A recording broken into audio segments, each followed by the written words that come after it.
یہ دنیا نے مانا ہے. World Economic Forum, World Health Organization. آپ امریکہ کا جو پچھلا فائنانس سیکٹری تھا جو ٹرمپ کے زمانے میں, اس نے کہا, یا اس سے ٹرمپ سے پہلے پریزیڈنٹ کے زمانے, اس نے کہا کہ اگر امریکہ پاکستان کی طریقہ پہ چل پڑتا جس طرح پاکستان نے اس وبا کا مقابلہ کیا ہے, تو پتہ نہیں کتنا 10,000 ارب ڈالر کا امریکہ کا بچ جانا تھا. سو ہم اپنی بات نہیں کر رہے, دنیا نے اکنالج کیا, ہمارا جو احساس پروگرام دنیا نے اکنالج کیا کہ جس طرح ہم نے اپنے لوگوں کو بچایا, جو کیونکہ کرونا کے لاک ڈاؤن سے نچلا طبقہ پس گیا, غربت ساری دنیا میں بڑھ گئی. تو پاکستان کی مثال دی جاتی تھی جس طرح ہم نے احساس پروگرام سے اور اپنے پھر اسٹیٹ بینک نے بھی کیسے ہم نے اپنی انڈسٹری کو بچایا, اپنے لوگوں کو بچایا. تو یہ تو دنیا نے اکنالج کیا ہے. اب ہمیں ہٹایا جاتا ہے. ہر چیز ریکارڈ پہ تھی, ایکسپورٹس, ریمیٹنسز یعنی آمدنی, ڈالر کی آمدنی ریکارڈ پہ تھی, ہمارے ٹیکس کلیکشن ریکارڈ تھا, ہماری انڈسٹری 17 سال کے بعد 10% پہ لارج سکیل مینوفیکچرنگ آگے بڑھ رہی تھی. روزگار, یعنی ورلڈ بینک نے کہا کہ سارے بر صغیر میں جدھر سب سے زیادہ روزگار کرونا کے دور اور اس کے بعد دیا گیا وہ پاکستان تھا, ورلڈ بینک کی فگرز ہیں.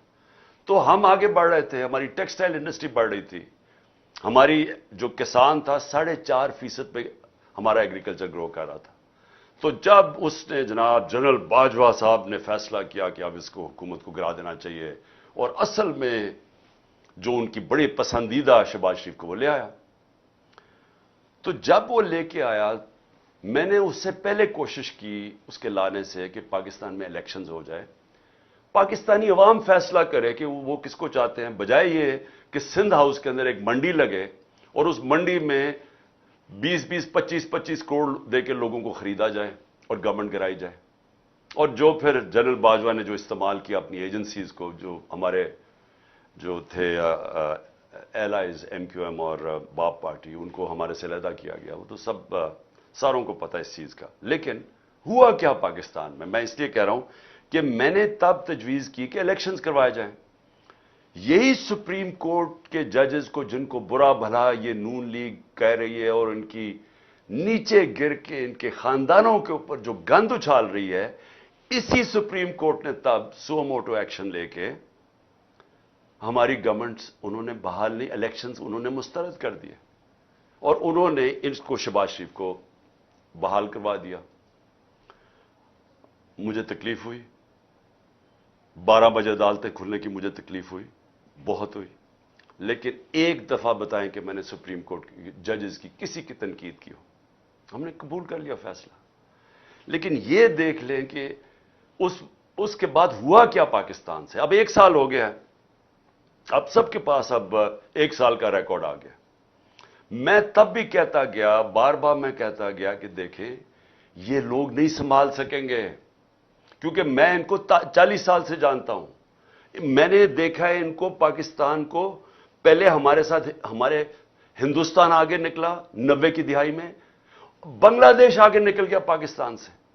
یہ کوئی تصور نہیں کر سکتا تھا, ہماری طرح کے لوگ جنہوں نے پاکستان, ایسٹ پاکستان کو علیحدہ ہوتے دیکھا, کوئی تصور نہیں کر سکتا تھا کہ بنگلہ دیش پاکستان سے آگے نکل جائے گا.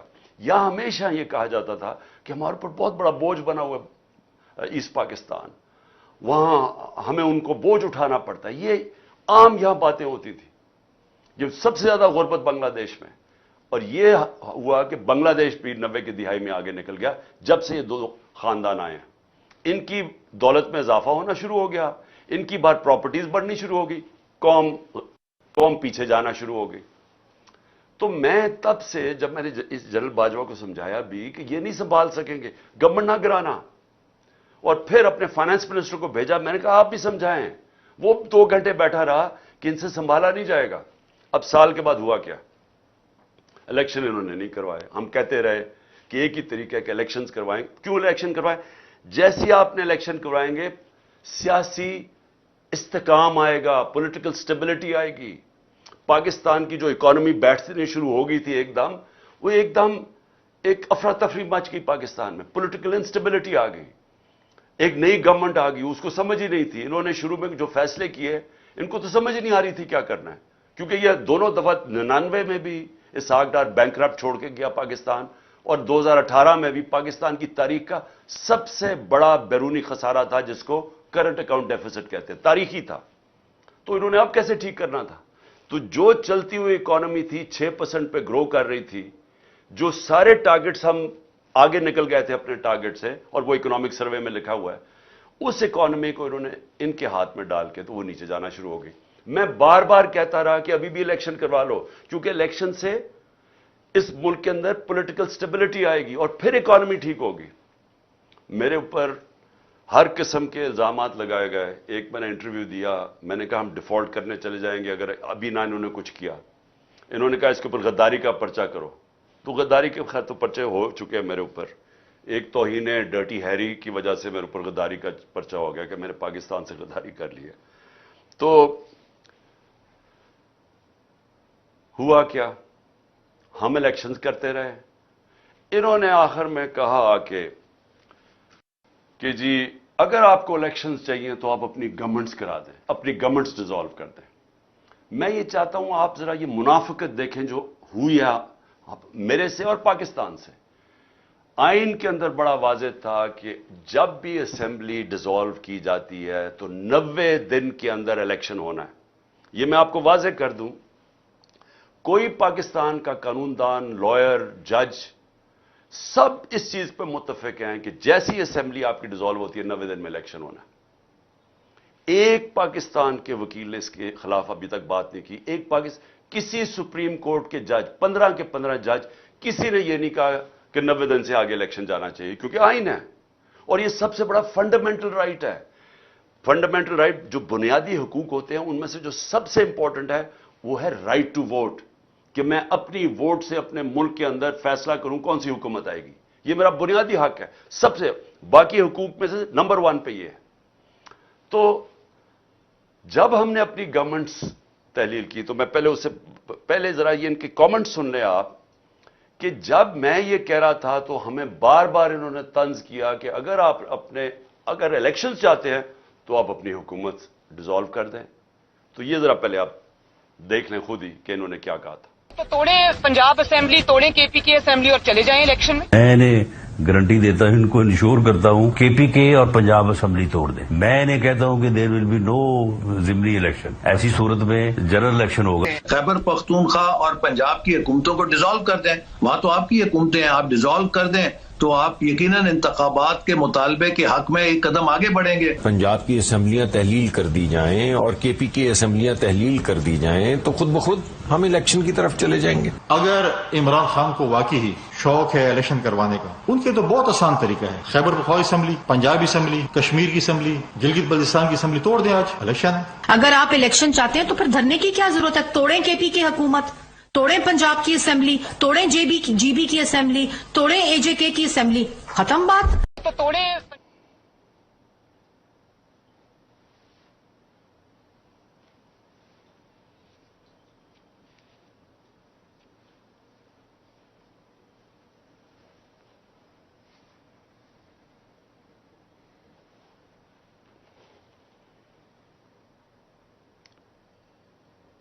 اوکے, اچھا جی. تو یہ اب آپ نے دیکھ لیا کہ یہ تب تھا جب ہم نے اپنی اسمبلیز تحلیل نہیں کی تھی. جب اسمبلیز تحلیل کی تو کیا ہوا, ایک دم شور مچ گیا کہ جی یہ الیکشن تو ہوں گے ہی نہیں. سب نے مل کے شور مچا دیا الیکشن نہیں ہوں گے. انہوں نے جو الیکشن کمیشن نے جو سب سے زیادہ بدیانتداری کی, جو اس نے بے ایمانی کی, کہ اس نے دونوں جب کیئر ٹیکر گورنمنٹ ہم نے بنائی تو اس نے وہاں فضل الرحمان کے لوگ بٹھا دیے پختونخوا میں, اور پنجاب کے اندر شہباز شریف کی حکومت لے آیا. یعنی سارے ان کے آفیسر سب لوگوں کو اوپر بٹھا دیا. اور اس کے بعد وہ حکومتیں, یہ جو کیئر ٹیکر ہے اس کا کام تھا الیکشن کروانا, وہ کیئر ٹیکر الیکشن کی بات نہ کرے. ہمیں جانا پڑا سپریم کورٹ میں. سپریم کورٹ کا واحد ادارہ کا کام ہے کہ تشریح کرے آئین کی. سپریم کورٹ نے فیصلہ دے دیا 4 اپریل کو کہ جناب پنجاب کی حکومت, پنجاب میں الیکشن ہوں گے 14 مئی کو. ہم نے تیاری کرنی شروع کر دی. ہم نے جس دن تیاری کرنی, ہم نے اپنی الیکشن کیمپین اناؤنس کرنی تھی, تو انہوں نے آ کے ہمارے اوپر حملہ کر دیا. ہمارے اوپر پنجاب پولیس نے جو جب ضلع شاہ کو انہوں نے تشدد کر کے قتل کیا, تو ہم تو اپنی الیکشن کیمپین پہ نکلے ہوئے تھے جو کہ اناؤنس ہو چکی تھی. انہوں نے صبح کو وہ دفعہ 144 لگائے جو لگا ہی نہیں سکتے ایک دفعہ الیکشن اناؤنس ہو جائیں, اور ہمارے اوپر انہوں نے حملہ کر دیا, ہمارے پہ کیسز کر دیے. تو ادھر سے نیت نظر آ گئی کہ یہ تو الیکشن چاہتے ہی نہیں ہیں. تو اس کے بعد یہ پھر آگے بات بڑھی. سپریم کورٹ نے, چیف جسٹس صاحب نے ہمیں کہا کہ آپ ان کے ساتھ بیٹھیں اور آپ کوشش کریں کہ یہ چاہ رہے ہیں کہ ایک ہی وقت پہ الیکشنز ہو. تو ہم نے ان کے ساتھ بیٹھے, ہم نے ان کے ساتھ بات چیت شروع کی. ہم نے کیا کیا ذرا آپ کو سمجھ آ جائے کہ ان کو ہمارے موقف میں فرق کیا تھا. ہم نے ان کو کہا کہ اگر آپ سیریس ہیں تو 14 مئی سے پہلے آپ فیڈرل گورنمنٹ ڈیزالو کر دیں اور ہم پھر ایک اکٹھے الیکشنز کروا دیں گے. انہوں نے آگے سے کہا نہیں جی وہ بجٹ کے بعد کریں گے. اب پاکستانیوں ذرا یہ سمجھنے کی کوشش کریں, کیا بجٹ اس کو بنانا چاہیے جو کہ پبلک کا مینڈیٹ لے کے آئے, یعنی پبلک سے ووٹ لے کے آ کے وہ بجٹ بنائے, یا وہ حکومت بجٹ بنائے جو کہ بجٹ بنا کے اس نے ڈیزالو ہو جانا ہے؟ یہی بدنیتی تھی.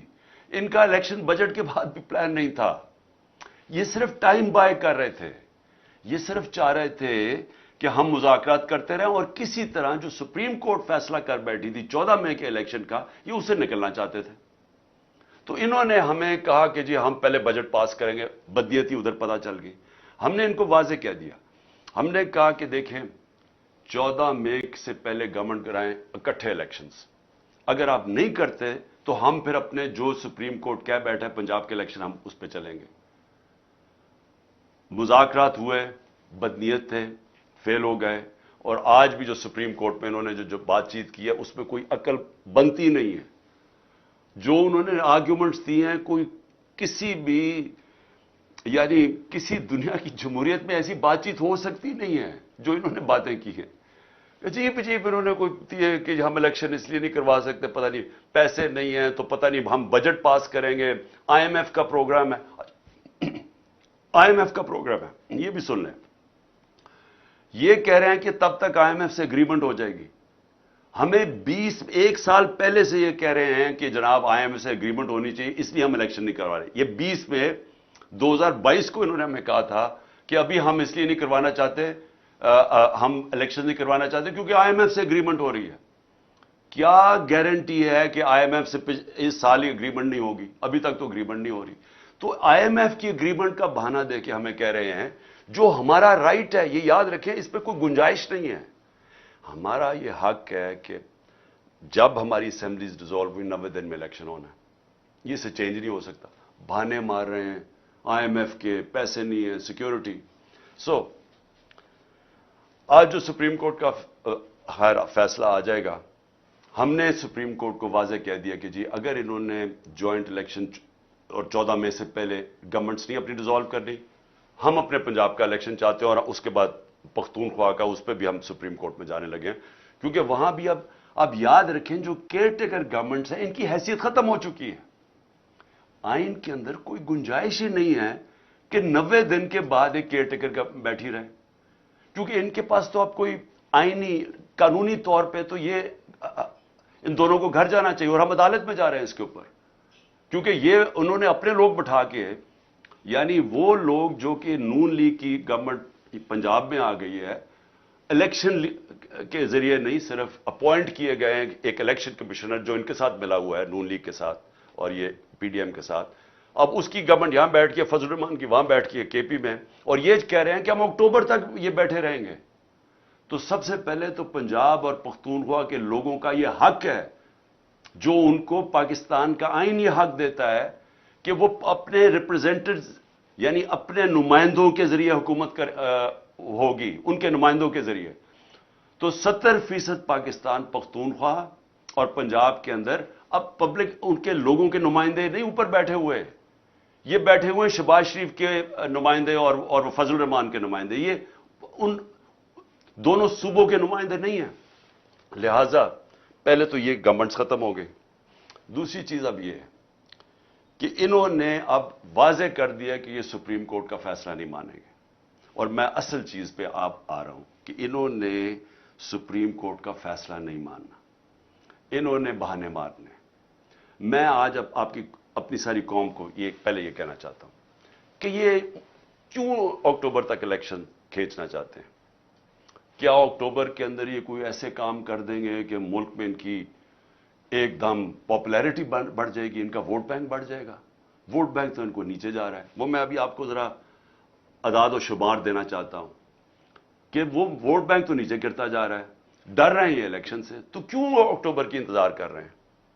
کیا ہوگا اکتوبر میں؟ کون سا ان کے پاس گیم پلان ہے, کون سا روڈ میپ ہے؟ آپ یہ صرف دیکھ لیں کہ یہ جو جنرل باجوہ نے کہ عمران خان خطرناک ہے, گورنمنٹ گرائی تھی, آج ذرا صرف دیکھ لیں کہ پاکستان کھڑا کدھر ہے. ہماری جب گورنمنٹ گئی تو جس کو کہتے ہیں جو انفلیشن, جو مہنگائی ہے, اس کے دو چیزیں ہوتی ہیں. ایک ہوتا ہے سی پی آئی جو کہ اوور آل انفلیشن ہوتی ہے, جس کو کہتے ہیں کنزیومر پرائس انڈیکس, اور دوسرا ہوتا ہے سینسٹیو پرائس انڈیکس جو ہوتے ہیں گھر کے چیزیں خریدنے والی, جو کہ عام ایک گھر جس کے اوپر گزارا کرتا ہے, یعنی کھانے پینے کی چیزیں, اس کو سینسٹیو پرائس انڈیکس کہتے ہیں. تو یہ دو ذرا سمجھ لیں کہ ہم جب گئے تھے جو انفلیشن تھی وہ 12.5 تھی, جس کے اوپر انہوں نے سارے ملک مہنگائی مارچ بھی کی اور صرف آئے یہ تھے کہ مہنگائی کم کرنے کے لیے. آج پاکستان میں 36.4% پہ پہنچ گئی ہے سی پی آئی, 3 گنا زیادہ ہو گئی ہے. آج جو پاکستان کے اندر انفلیشن ہے, یہ اس ملک کی تاریخ میں اتنی مہنگائی نہیں ہوئی.